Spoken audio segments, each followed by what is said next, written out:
ముఖ్యంగా హంద్రీ నివాకాల గురించి నీళ్లు పడతా ఉంటే ఇక్కడ వచ్చిందను ఇది ఎల్లో మీడియా కానీ ఎల్లో సోషల్ మీడియా కానీ ఈడ నీళ్లు పారేదానికి మొత్తం కారణం చంద్రబాబు నాయుడు గారే.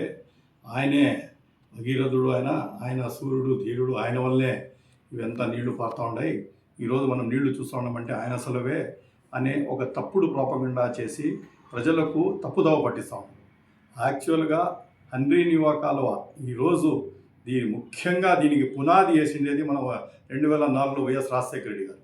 వైఎస్ రాజశేఖర రెడ్డి గారు దగ్గర 2 ఫేసెస్లో ఆయన సీఎం అయిన తర్వాత 2004లో ఆయన ఏం చేశాడంటే 2 ఫేసెస్లో హంద్రీ నివా కాలువను శాంక్షన్ చేసి 6,800 కోట్లు జలయజ్ఞం పేరుతో ఆయన అప్పుడు ఉమ్మడి స్టేట్కి అంతా జాయింట్ సీఎంగా ఉండేటప్పుడు ప్రతి చోట ఆయన వచ్చిందనో జలయజ్ఞం పేరుతో చాలా వరకు ఇరిగేషన్ ప్రాజెక్ట్స్ వరకు చాలా వరకు ఇరిగేషన్ ప్రాజెక్ట్స్ శాంక్షన్. దాంట్లో భాగంగా హంద్రీ నివా కూడా 6,800 కోట్లు 2 ఫేసెస్లో ఆయన ఇది చేసి ఆయన పీరియడ్లో 2009 వరకు ప్రధాన కాలువలు పూర్తి చేసి లిఫ్ట్ రిజర్వాయర్స్ కూడా పూర్తి చేసి 2000 నాటికి దగ్గర 85% వర్క్స్ అన్ని కంప్లీట్ చేయడం జరిగింది.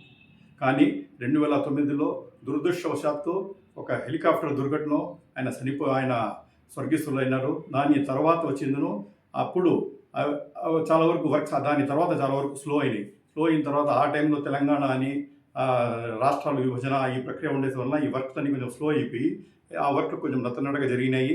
దానివల్ల 2019, 24లో 2014 నుండి 2019 వరకు చంద్రబాబు నాయుడు గారు సీఎంగా ఉండేటప్పుడు ఆ అరాకొరల పనులు 85% ఆయన కంప్లీట్ చేశారు. అరాకొర పనులు ఏమైనా మిగిలి ఉంటే ఆయన కూడా కొంచెం వరకు అటెండ్ చేసేసి అప్పటికి కూడా కొంచెం బ్యాలెన్స్ 2019లో ఆయన కూడా కొన్ని వర్క్లు బ్యాలెన్స్ పెట్టేసి అయిన తర్వాత 2019లో మన జగన్మోహన్ రెడ్డి గారు సీఎం అయిన తర్వాత ఆ బ్యాలెన్స్ ఉండే పనులు కూడా పూర్తి చేసేసి కుప్పాన్ని కూడా దగ్గర వీకోట వరకు నీళ్లు తీసుకుని పోయేసి అక్కడ దగ్గర 2 లక్షల మందికి త్రాగునీరు, అదేవిధంగా 6,500 ఎకరాలకు సాగునీరు అందించడం జరిగింది. ఇది టోటల్ వచ్చిందను ఈరోజు ఆయన చేశారు. దాని తర్వాత ఆయన ఒక దూరదృష్టి పెట్టుకుని జగన్మోహన్ రెడ్డి గారు ఖచ్చితంగా ఈ ప్రాజెక్ట్ సక్సెస్ కావాలంటే 200 క్యూసెక్ల నుండి 6,000 క్యూసెక్లు పెంచితే తప్ప మనం అన్ని అవసరాలు తీర్చలేము అనే ఉద్దేశంతో ఆయన వచ్చిందను ఒక డిపిఆర్ ప్రిపేర్ చేసి 2019లో 4,000 కోట్ల వరకు శాంక్షన్ చేసేసి గాలేరు నగరిని హెచ్ఎన్ఎస్ఎస్కు టైఅప్ చేసేసి ఒక ప్రాజెక్ట్ స్టార్ట్ చేసి వర్క్ కూడా 20-20% అయిపోయింది. దాని తర్వాత ఆయన ఈ ఎలక్షన్స్లో ఇది కావడం జరిగింది, మళ్ళీ ప్రభుత్వం మారడం జరిగింది. ఇప్పుడు వచ్చిందను ఇప్పటికి కూడా ఆ వర్క్స్ అట్లే ఉన్నాయి. అది ఎలా అర్థార్థంగా మిగిలిపోయినాయి. తర్వాత వచ్చిన చంద్రబాబు నాయుడు గారు ఆ వర్క్ను పూర్తి చేయకుండా ఆ వర్క్ను అట్లే వదిలేసి 20-30% ఉండే వర్క్ వదిలేసి తర్వాత వచ్చిన లైనింగ్ పనులు అని చెప్పేసి లైనింగ్ పనులు మట్టుగా ఇప్పుడు చేసేసి నీళ్లు మేమే ఇచ్చాము, మా వల్లే నీళ్లు వస్తూ ఉన్నాయి, మేమే దీనికంతా చేస్తూ ఉన్నామని చెప్పి ప్రజలకు మభ్యపడుతూ ఉన్నారు. కానీ ఒరిజినల్గా వచ్చిందనో దీనికి ఈరోజు రాయలసీమ వాసులు కానీ అందరూ ఈరోజు నీళ్లు చూస్తూ ఉన్నారంటే కేవలం రాజశేఖర రెడ్డి గారి పుణ్యమే. ఆయన ఈరోజు ఆ రోజు జలయజ్ఞం పేరుతో ఆ రోజు ఏ రకంగా హంద్రీ నివా కాలువ తీసుకుని వచ్చినారో ఇది వచ్చిందను independence before sir Arthur Cotton గారు ఆ రోజే చెప్పారు, ఇక్కడ ఉండే సాగునీరు త్రాగునీరు అంతాలంటే కేవలం హంద్రీ నివా టైప్ చేస్తే తప్ప కాదు అని. దానికి ఆయన ఇది తీసుకుని 2004లో ఆయన ప్రాజెక్ట్ టేకప్ చేయడం జరిగింది. దానివల్ల ఈరోజు మనం ఈ నీళ్లు చూస్తూ ఉన్నాము. కాబట్టి ఈ ఖ్యాతి అంతా ఖచ్చితంగా వైఎస్ రాజశేఖర రెడ్డి గారికి దొరుకుతుంది. దాని తర్వాత ఇప్పుడు ఉండే ఈ వాటర్ సోర్సెస్ సరిపోవు.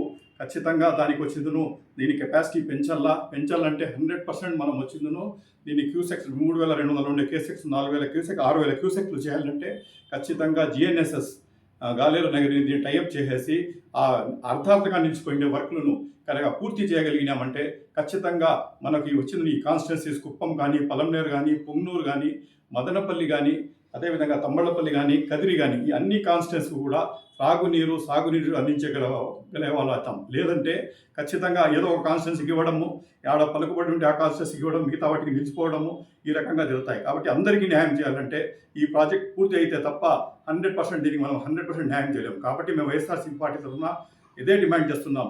ఆ అర్ధార్థంగా నిలిచిపోయిన ప్రాజెక్ట్ అది హంద్రీ నివా తర్వాత గాలేరు నగరి ప్రాజెక్టులో టైఅప్ అయ్యే ప్రాజెక్ట్ అర్థాంతంగా నిలిచిపోయింది.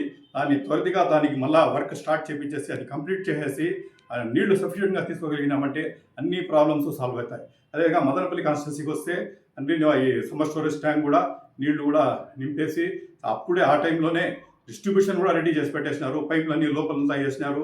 డిస్ట్రిబ్యూషన్ నెట్వర్క్ అంతా ఉంది. ఆ పైపులు ఏ స్టేజ్లో ఉన్నాయో తెలియదు. కాబట్టి దాన్ని కూడా దీన్ని కంప్లీట్ చేసి కొంచెం పెండింగ్ ఉన్నాయి వర్క్స్. చిప్లీ సమ్మర్ స్టోరేజ్ ట్యాంక్లో ఏమవుతుందంటే దీని కెపాసిటీ పెరిగి సఫిషియెంట్ వాటర్ వచ్చిన తర్వాత మనం ఖచ్చితంగా కుప్పం నుండి మనం కదిరి వరకు ఎన్నెన్ని చెరువులు ఉన్నాయో సాగునీరు కానీ త్రాగునీరు కానీ అన్నిటికీ మనం వచ్చిన నీళ్లు సప్లై చేయగలుగుతాం. అదేవిధంగా చాలా వరకు ట్యాంక్స్ వచ్చిందని చైన్ ఆఫ్ ట్యాంక్స్ ఉంటాయి. వాటికి కూడా మేము వాటర్ సప్లై చేసేసి ఇప్పుడు ఫర్ ఎగ్జాంపుల్ మనకు బాహుదా రివర్ ఉంది, బాహుదా డ్యామ్ ఉంది. ఇట్లా డౌన్ స్ట్రీమ్లో చాలా వరకు మనకు ట్యాంక్స్ ఉన్నాయి. వాటికి కూడా ఇది కానీ మనం కెనాల్ కెపాసిటీ పెంచుకోగలిగినామంటే ఖచ్చితంగా అన్నిటికీ మనం నీళ్లు సప్లై చేసేసి మన ఏరియాను కూడా సస్యశ్యామలం చేయగలుగుతాం. కాబట్టి 100% దీని మీద ఇది చేసేసి నిలిచిపోయిన వర్క్ను మళ్ళీ తిరిగి నిలిచిపోయింది వర్క్ దానికి స్టార్ట్ చేపించేసి అప్పుడు కంప్లీట్ చేయగలిగితే 100% రైతులకు కానీ ప్రజలకు మంచినీటికి కానీ కొరత లేకుండా పోతుంది. చిప్లీ సమ్మర్ స్టోరేజ్ ట్యాంక్లో అది కూడా కంప్లీట్ చేసేసి మదనపల్లికి త్రాగునీరు అందించాలని వైఎస్ఆర్సీపీ మదనపల్లి కాన్స్టిట్యున్సీ తరఫున మేము డిమాండ్ చేస్తూ ఈ అవకాశం ధన్యవాదాలు.